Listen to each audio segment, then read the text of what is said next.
Hey everyone, in this video we will learn Mypoints tips and tricks to earn more. Start by always using the Mypoint website or app to shop online, as this ensures your purchase is tracked and you receive points.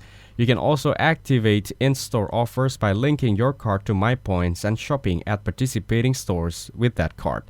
Make sure to take the daily poll, which gives you 1 point each day, and try qualifying surveys regularly to push your balance.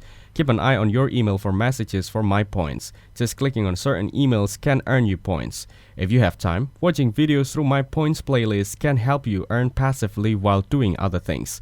Don't forget to refer your friends using your referral link. When they sign up and earn points, you'll get a bonus too. Before shopping, check for coupons on Mypoints, either printable or digital, as using them can also reward you. Try to complete the daily and weekly goals set by Mypoints, as this often gives bonus points for completing a streak. Installing the Mypoint browser extension helps by alerting you when a site you're browsing offers points, and it makes activating those deals easier. When redeeming points, look out for sales or special promotions where some gift cards cost fewer points, giving you more value for your rewards. Thanks for watching. Don't forget to like and subscribe to see more content like this.